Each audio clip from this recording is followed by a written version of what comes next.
In a conversation moderated by the incomparable Judy Woodruff, we will bring up first two women elected governors, the first governors in the states for each of them who were women, each winning office despite their party affiliations. So Kathleen Sebelius, a Democrat elected to run the red state of Kansas, and Todd Whitman, a Republican elected to run the blue state of New Jersey.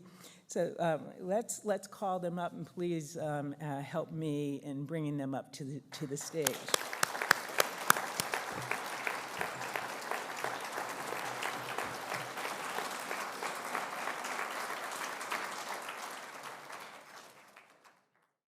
Hello, everyone. It's just great to be here. I'm thrilled to be part of this event sponsored by Kettering and the Rockefeller Foundation, and it's just so exciting to see this turnout this morning and some of the special individuals who are here, Secretary of the Smithsonian, Lonnie Bunch, and so many other distinguished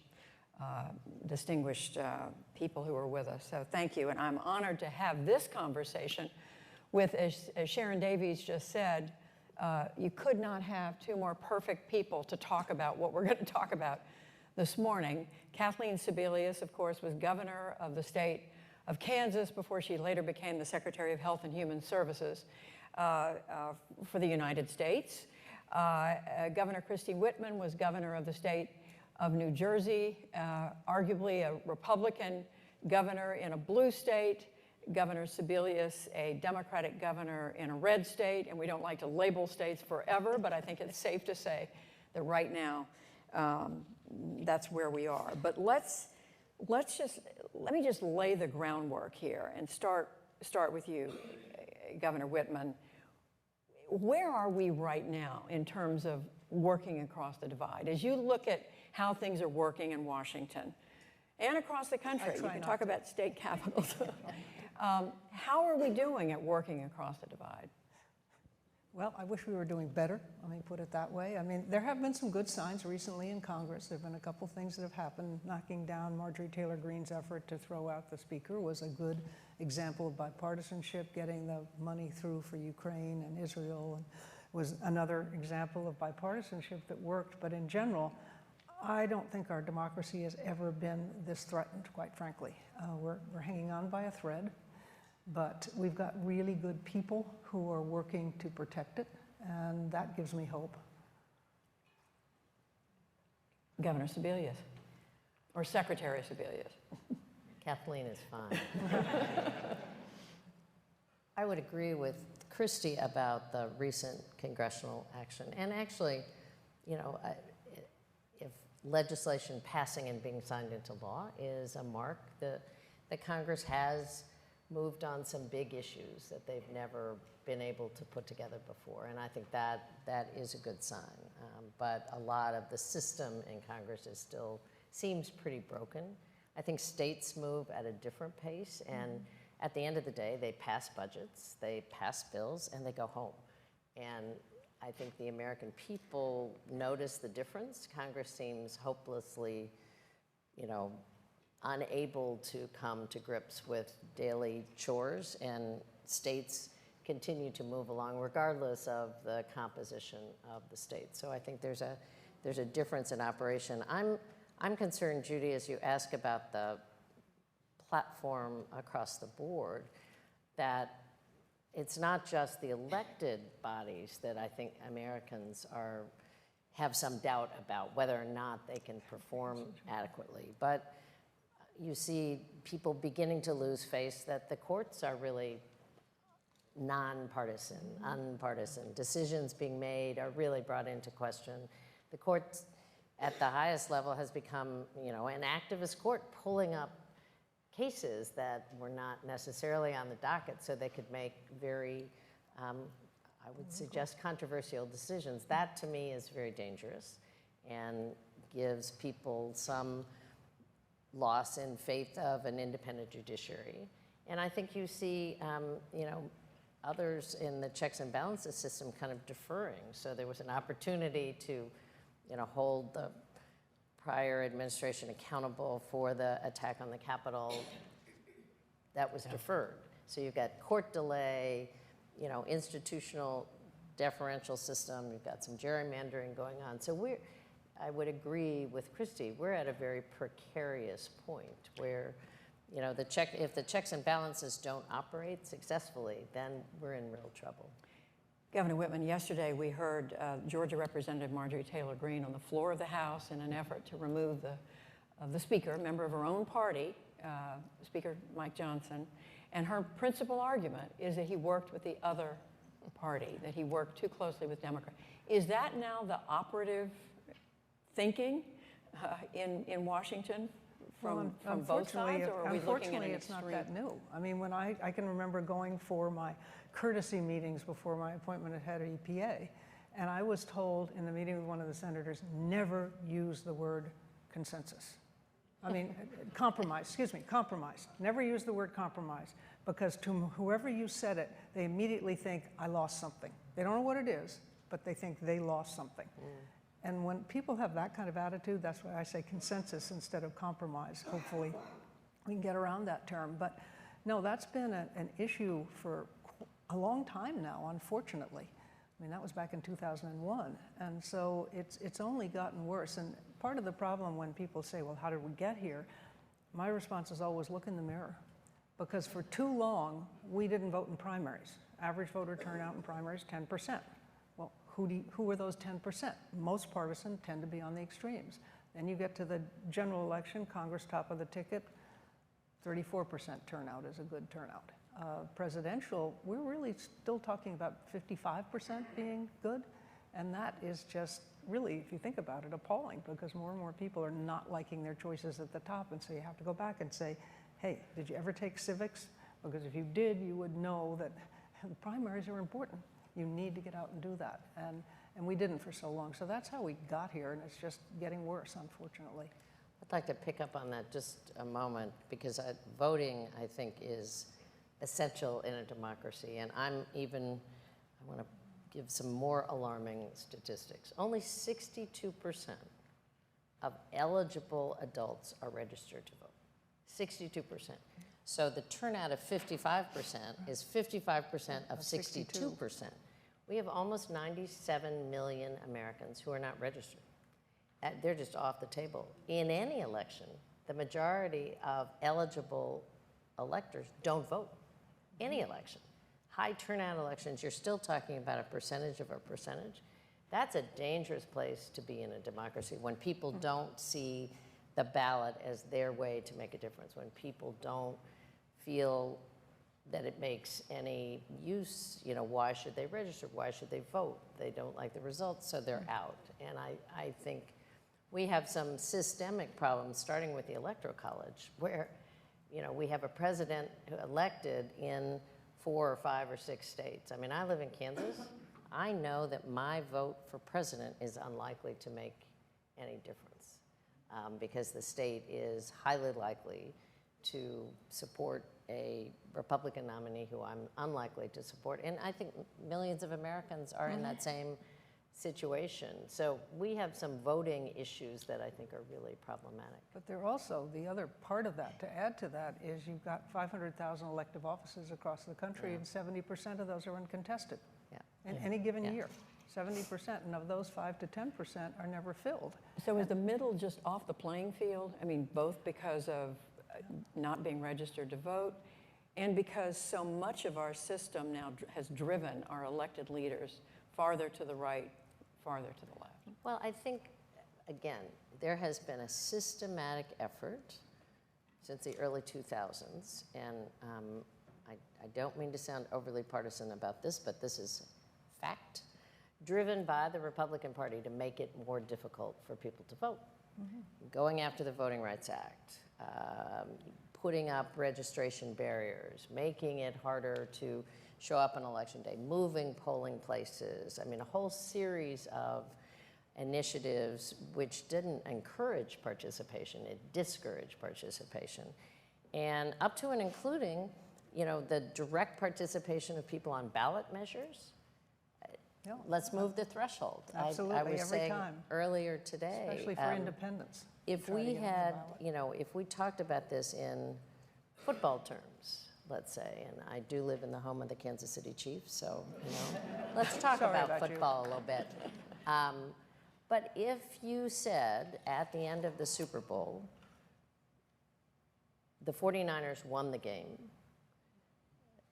was rigged, we're going to take the trophy home, and we're going to change the rules the next time to make sure that they can't rig it again, people would be outraged. I mean, if we did that to football, I think you'd have a universal outcry by Americans. If you say we're doing that to the democracy, we're just going to, if you can't win with this set of rules, we're going to change the rules, and we're going to make it more difficult for you to get on the field in the first place.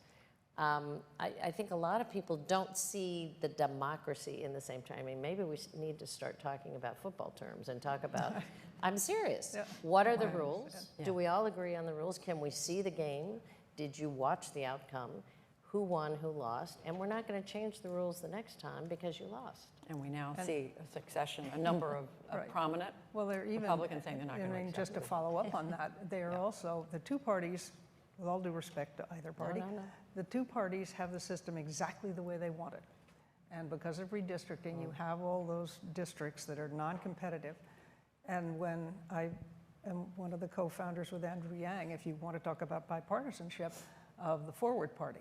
And when you try to get on the ballot in states, what they do to get on as an independent versus what you'd have to do to get on as a Republican or a Democrat is sometimes 50-fold harder.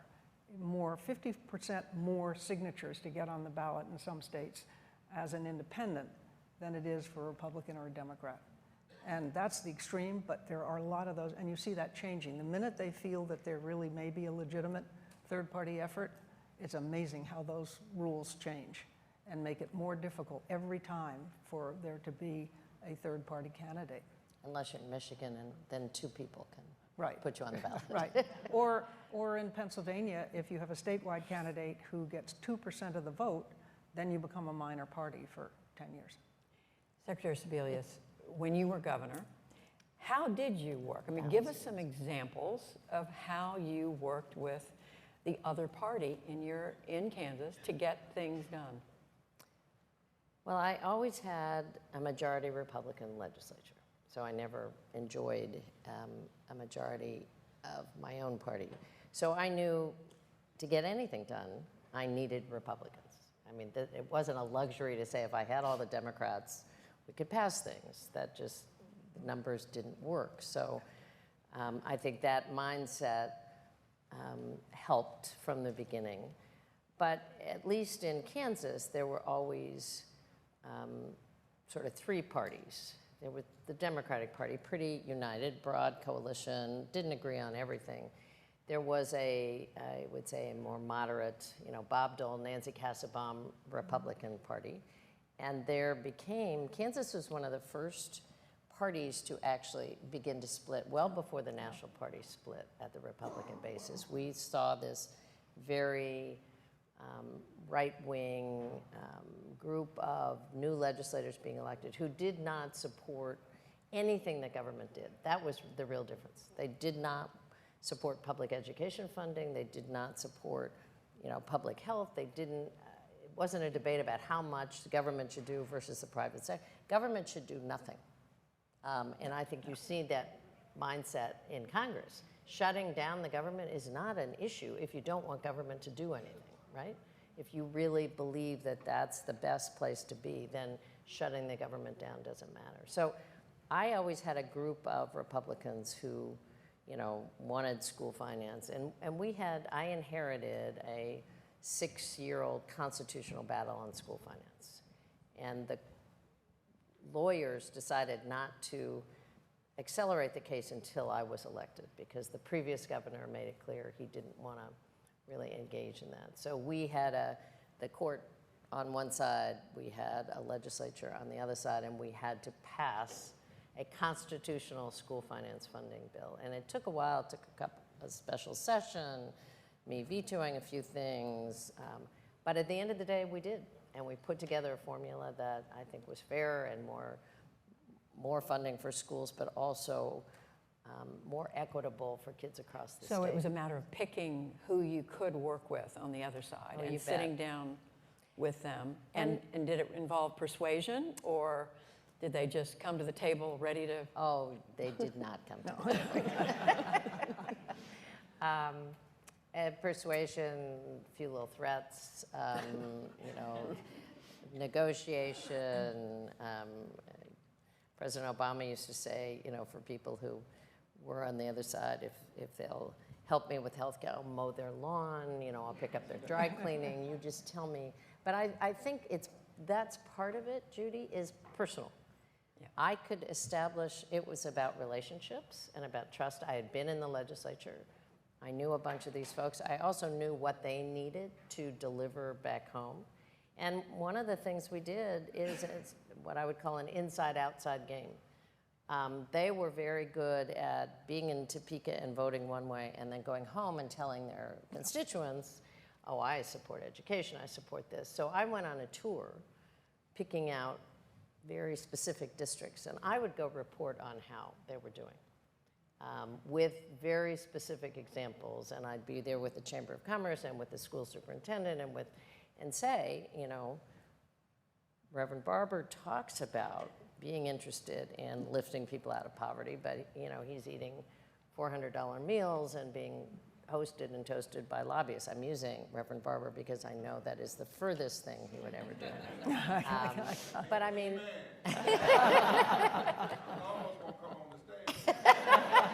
I just wanted to make that very, very clear. But I mean, so it's that kind of, it's being able to talk to people directly, it's being able to hold folks accountable so that they're not invisible when they get in the Capitol, and putting together a vote at a time, the votes that we needed. What's the most serious threat you ever employed? Can you share that? Sure. Usually it was about their own reelection. You know, I would bring with me my vote tally from their district, and I would bring with me the names of 3 candidates who I knew could beat these folks, and say, I can be involved or not. You know, we'll see. But this is really important, and a lot of people listen, because it turns out they wanted their jobs more than they believed that they could, you know, fight. So you have to, I think you have to be willing. Mm-hmm. I can't imagine the fights you had in New Jersey, but Kansas, we're mild. I mean, she's in New Jersey. Governor Whitman, how did it work for you? You were dealing with a legislature that was Republican. So let me assure you, having all of your own party is not is not what you think it is. Let me put it that way. And I did most of my deals on the most controversial issues with the Democrats, frankly. I had a Republican House and a Republican Senate, and they were quite conservative. Not as bad as we get it today, but still, they were a little bit more to the right than I was. And so I did things with them. Obviously, you had to, because they controlled, if you had the Speaker of the House who would, what bills got up, what bills didn't, you had to work with them very closely, but that was almost as bad as you're having to work with Republicans in Kansas. But for the Democrats, when I would do things like when we had welfare reform, and I had to work it through, I had to get both parties, because it was never going to be, I wasn't going to have enough, because I wanted to be, it was when Bill Clinton, President Clinton, had opened up the process, so that sent it to the states, so that you had some room to make decisions relative to welfare reform. And I wanted to make it so that, obviously, you said, look, if you're going to be getting this, you had to, particularly for single moms, you had to either be working or get some training for work. But I recognize you're a single mom, which means you have a kid, and we've got to take care of that. We can't just ask people to go off and get a job or get training and expect them to leave the children at home or anything. So we put in health care for children, which also brought kid care, which brought the parents to doctors, which helped with their health. We agreed to pay for family members who would look after the child or to help them get home, somebody to stay with the child when they were too young to be in school. And a lot of the Republicans just hated that part of it. They wanted to be tough. They wanted to, everybody had to work irrespective of anything, or they had to be in training. And so it was working with the Democrats. Obviously, they were in the minority, so I had to have Republican votes as well. And it was picking out those Republicans who were a little bit more progressive and understanding, as well as the Democrats who were willing to work with a Republican. And it wasn't the same kind of problem you have today. It wasn't nearly as strictly party line. They did have some flexibility. And of course, it depended on their district as well, where they came from and how sympathetic they were to it. So you found the ones who were in districts that had the higher population of welfare moms. And those are the ones that you worked with on that particular bill. Auto insurance, too, which was a big issue in the state of New Jersey, worked more with the Democrats than with the Republicans, although you had to have both. I had to have both in order to get anything You were done. dealing with both, And I had the to more deal with conservative both. Republicans. I had to do both. Yeah, too, I mean, you so, had to yeah. have both of them because you didn't have enough on either one side. And so it was interesting, I'll put it that way. It made a challenge.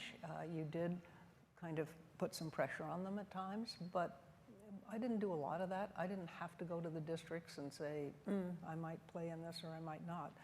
Frankly, I wasn't sure whether that was going to be good or bad, depending on the district, with the Democrats or the Republicans. But I must say, it was the Republicans who almost cost me my reelect, because that was the year that Bill Clinton, 1997, had sent abortion bills, abortion back to the states. And he vetoed the partial birth abortion bill. And my Republican said, we got to have one. And I said, okay, if you feel you got to do this, but really, and then elect, because they were all up too. The legislature runs the same year as the governor, both houses. Everybody was up. And so the Republicans started writing this bill, and I kept saying, I cannot sign this bill.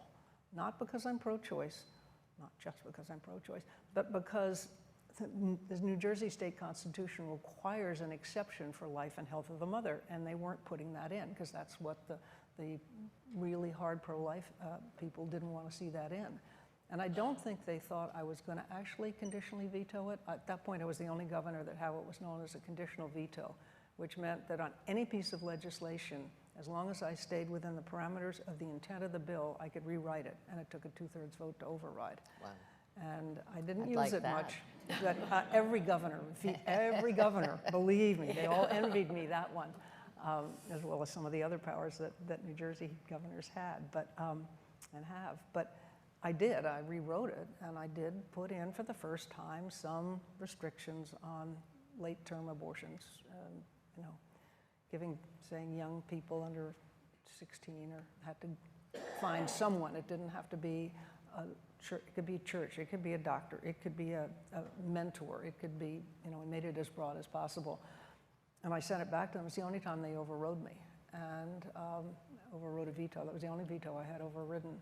And that brought a third person into the race who was a pro-lifer.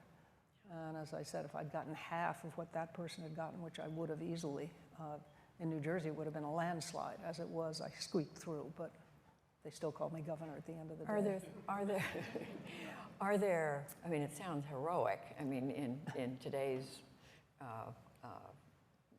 measurements, if you will, but are there things that you found that worked, and we've got a friend up here visiting. Yeah. Are there things that worked for you, Secretary Sebelius, that would work today, or are we in such a different time that everything is just a different world? Well, I agree with a lot of what Sharon laid out as the premise that Kettering is working on. I don't find today's world hopeless. I live in a state of Kansas, which has a Democratic governor and a Republican majority. We have our third Democratic woman governor in Kansas right now. She is facing a supermajority in the legislature, which I never did, and that makes it more difficult. But there's a real effort underway to break that supermajority, and it's kind of shared by both parties. There are some very moderate folks who are very helpful in that, and we have some very specific districts targeted. So that work can be done. I mean, the supermajority has done some blockage. So I've watched that come across, the aisle, people move back and forth. I do think, to Christy's earlier points, that relationships really matter. figuring out who, and you know, I was on the National Common Cause Board for a number of years, and there was I think Fred Wertheimer was famous saying, no permanent friends, no permanent enemies. And I think that notion is really important because depending on the issue, I would have the ability to put together allies. I can watch that happen, and they may not be on the next issue. Right. You know, school finance brought a group of people who cared about schools but might not care. Privacy, the most conservative Republicans would join in a debate about how to protect privacy.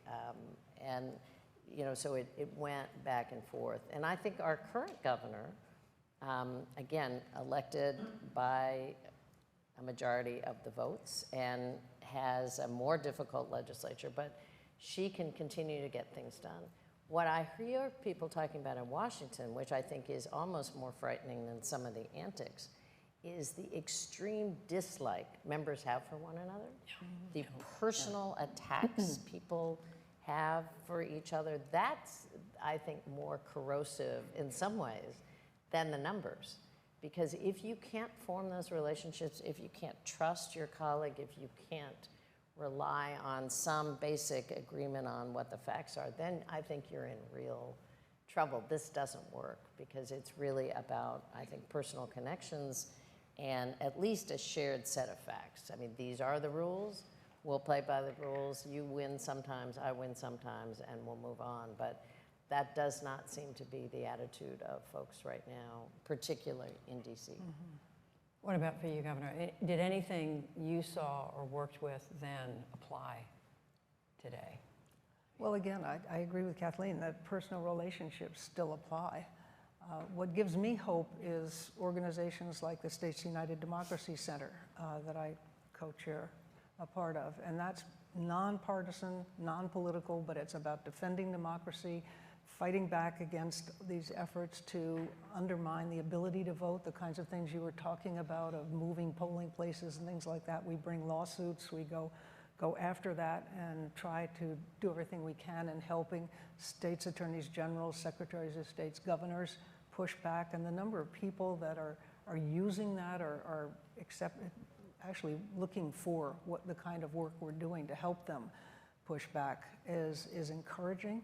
And then with the Forward Party, because we're starting at the grassroots level, the number of people that are so anxious for another choice tells me that really there are a lot of people who get it, who get how dangerous our situation is right now and really want to see a change. Because the world is really very different. It was not this bitterly partisan when I was governor. I mean, it was partisan, believe me, but it wasn't this kind of bitterness, this I hate you. If you're not with me, nature, I hate you. The personal nature of it is a huge roadblock to getting anything done. When you say that someone who disagrees with me doesn't just disagree, that makes them evil, makes them wrong. It's not just wrong, it makes them evil. And that's the hurdle you have to get over. When I see these people who are coming to us at Forward, the people who are the people in office that are the ones who will protect the vote, no matter who wins after this election, those are the people that give me hope that we can get beyond this if we all really, truly understand the nature of what we're facing and the importance of it. I would say too, I mean, Christy talked about her difficulties with reproductive rights issues. I certainly had them in Kansas. But the momentum of this sort of organic citizens movement to push back against freedom being taken away is really encouraging. We saw a slightly discouraging piece of the puzzle where, you know, Kansas had the first vote post-Dobbs, 6 weeks after Dobbs, blew away every single previous threshold of who votes in a primary, who turns out, you know, in an overwhelming rejection of the decision. But 3 months later, in the general election, there were thousands of people who did not vote, who voted in August and didn't vote in November, and which said to me they were compelled by an issue, something that they felt they could control, something that they could determine the outcome, and did not feel as compelled when it was the governor's race and legislative races, I mean, they just didn't come back. But you're up against, I mean, to play devil's advocate here, and you are up against two powerful political parties, the institutions they represent, the money they represent, the way the primary system is organized, the way districts are drawn, the list goes on and on. Members of Congress are rewarded for sticking with the party. You are punished if you work with the other side.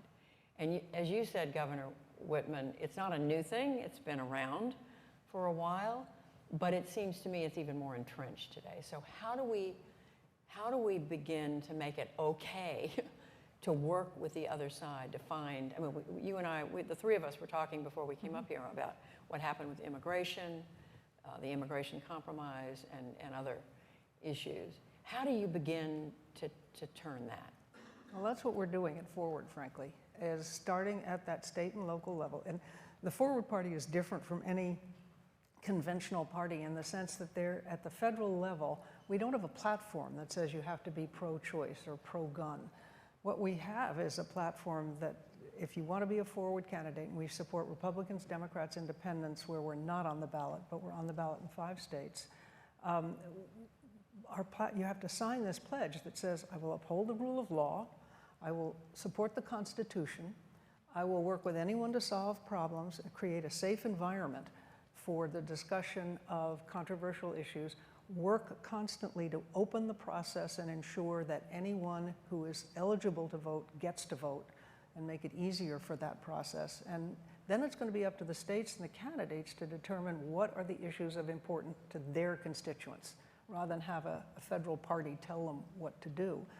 And what we're seeing is that people who are coming to us are people, and we have Republicans and Democrats and Independents, who are saying, I agree with my party, I'm still a Democrat, but state senator in Pennsylvania, for instance, is a Democrat from Philadelphia, and he believes in school choice. But the Democratic Party there wants nothing to do with school choice. And he said, okay, fine. I am now going to be a Forward Democrat, which will allow me, I will still caucus with you, but know that I am going to be my own person. And this is what my constituents want, and that's who I represent.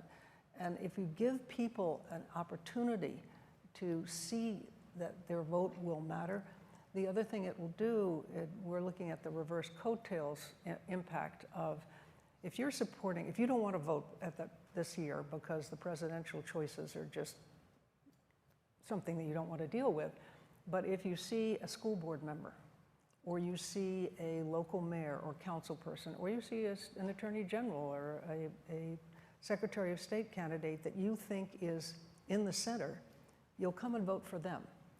And if you do that, then what history has shown us is that you'll stay on the ballot and continue to look for similar candidates as you go up.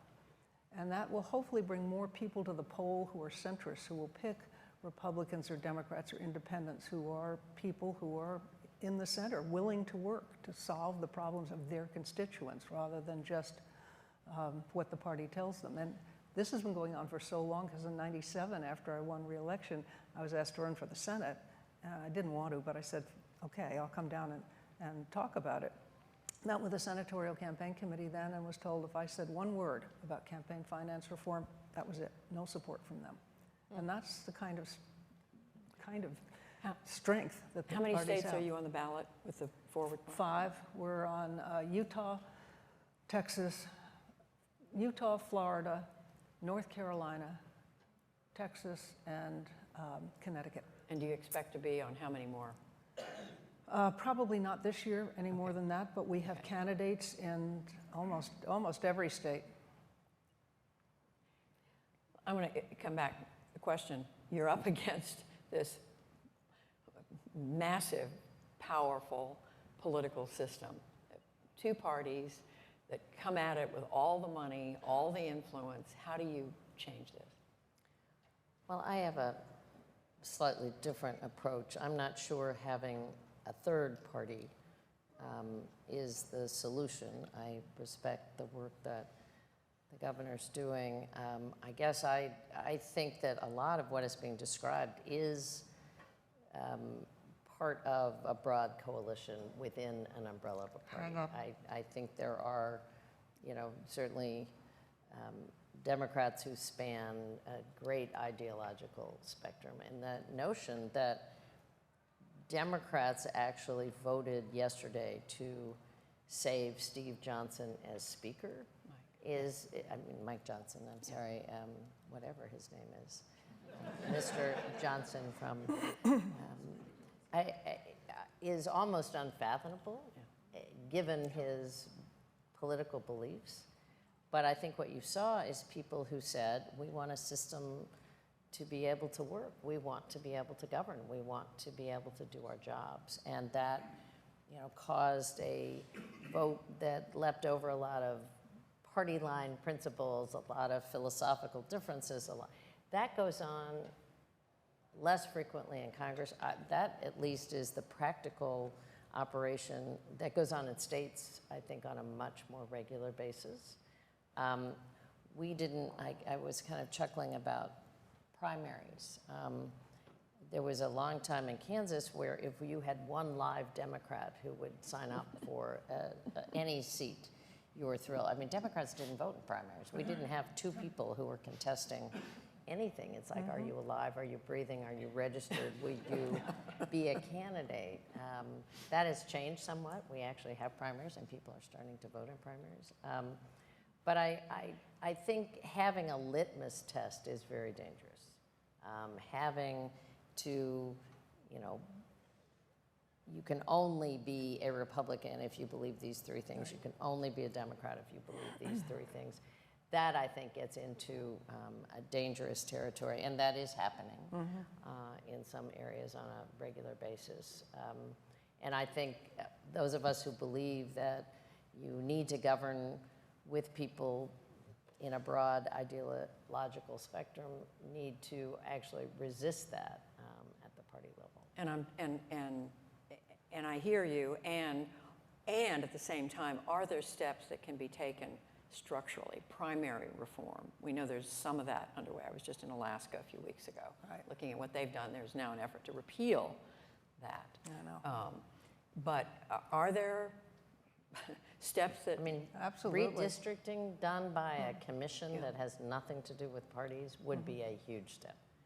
But ranked choice voting, I think. Ranked choice voting. Open primaries, first 5 across the line, fusion voting, those are all ways. And again, that's the kind of thing that we support at Forward, but we don't tell them it has to be one or the other, because the states need to pick out what's going to pass. I mean, if you're never going to get ranked choice voting, but you could get fusion voting, that's a start. That's beginning to open it. But I think you need to open the process. And that's very important.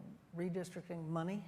In many of the states, you can do things on a state level about money in politics. For instance, we have, I don't know whether you had in Kansas, Kathleen, we have public funding for gubernatorial. Now, you don't have to take it, but if you take it, the thing, and I'd been against it, but then I thought, no, this makes sense because it limits how much you can spend. You can buy, yeah. And that really takes a lot of that dark money out of the process. And so I've become a But at the big federal supporter. level, it's still You can't. a huge... But Yeah, it's redrawing huge. district lines Yes, I agree. federally or at the state Right. level by an independent body, and that Could make a more difference. I think could make a huge difference. I believe that too. Huge difference. Then you don't have incumbents protecting their own turf. I mean, that's one of the issues I think that you see trickle down. If everybody draws lines, that starts with them. I will put myself in this district because of this. It doesn't matter if constituents feel, that they're disenfranchised. It doesn't matter, what the makeup. As long as I can be reelected, that becomes job number And that's one. where term limits, I think, come in too. And I'm term a strong believer in term What limits. about the messages coming from our leaders, from our political leaders?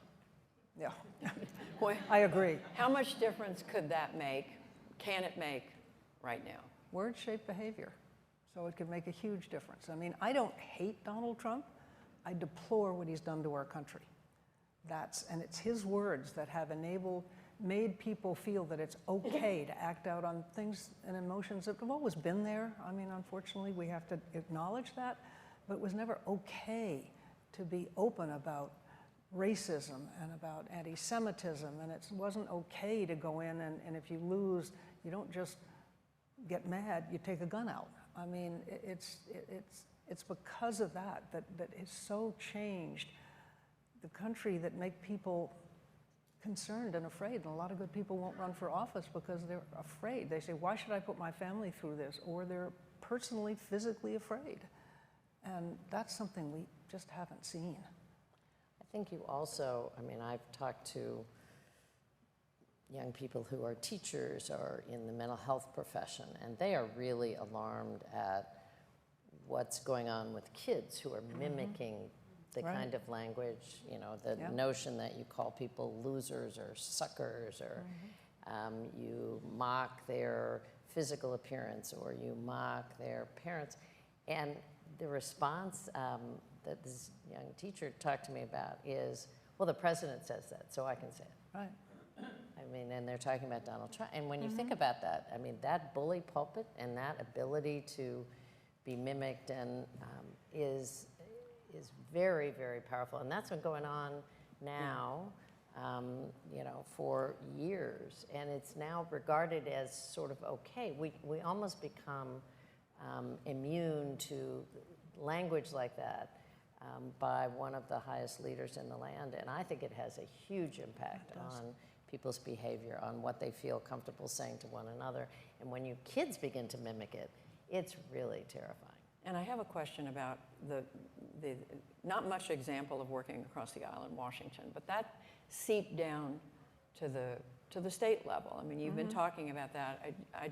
We were just doing some reporting in Tennessee, looking at efforts by some folks in Tennessee. They actually invited in an outside group called Starts With Us to try to bring together Tennessee, and this is after a terrible school shooting at a middle school in Tennessee, Nashville. They brought together 11 Tennesseans from across the spectrum, all the way from very much pro-gun rights to very much pro-gun control. They put them together for 3 days. They all agreed to have these conversations. They ranged from a man who owned a shooting range, lived in a rural part of Tennessee, very much Second Amendment guy. He said, I'm an absolutist when it comes to the Second Amendment. But after this experience of sitting with people for a few days, he said, I understand when I hear the word, people talk about a gun, I think about protecting myself. When they hear about the word gun or shooting, they think about, you know, they're worried about someone's safety. One woman, a teacher, had lost 2 students in her school she was very close to. So, but long story short, they came up with 5 recommendations. The Tennessee legislature would not even be briefed, would not listen to what they had to offer. And so when the lack of listening and conversation is at that level, again, my question is, how do you break through that? Well, we have a similar situation, not with guns, although that's certainly an issue in Kansas, but I mean, we're one of the states that has not expanded Medicaid. The population is very much in favor of it. Rural hospitals have closed. The legislature will not. I mean, the legislative leaders specifically block it from coming to the floor. If it came to the floor, it would pass. We do not have initiative and referendum in Kansas. We're one of the only states west of the Mississippi where you can't get something on the ballot unless you go through the legislature. So we watch that every day, and it's going to take some time.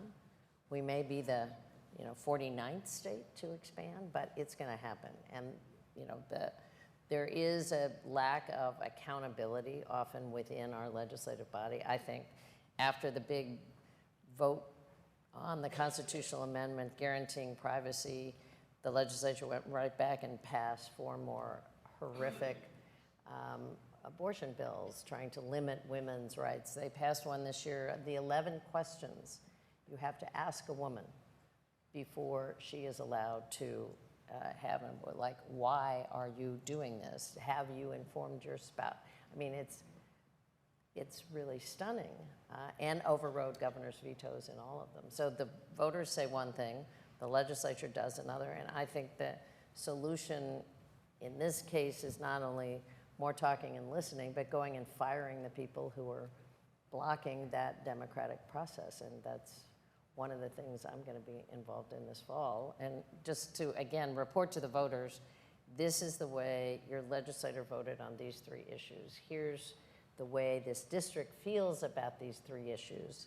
And there is a candidate who feels differently, and kind of connect the dots. Because I think people often are very confused and don't really know. And that kind of, that's part of listening. Right. We're going to listen to you. You need somebody to listen to you. And that's where it has to start. We have to start electing people at the local level who are the ones who will stand up for the rule of law, for the Constitution, for these principles. And the good news is you don't have to have the majority. You only have to have the critical nucleus. And if people think that they have to have everybody, you just say to them, look at the difference that Joe Manchin made in the last Congress. One man. A lot of legislation revolved around that one man. So if you get in a legislature, it may only take 5 or 10. If you look at Congress now, it is so evenly divided. It would be about 10 people in the center who could really, really make a difference. You'd have to go through them. And that's the way we start to change it. But as Kathleen said, it's going to take time. You've got to be in it for the long haul. You can't just assume you can do it overnight. It's not going to happen that way. And we unfortunately are a society that wants to have things done like that. If we can't do it right away, then we move on to something else. This is where civics needs to be taught again in the schools. That would be a nice thing, and that we really pay attention to the importance of these local offices. Some final words of hope from Governor Whitman and Governor Sebelius. Thank you both. Thank you very much. You are set. Oh, no, you're the administrator.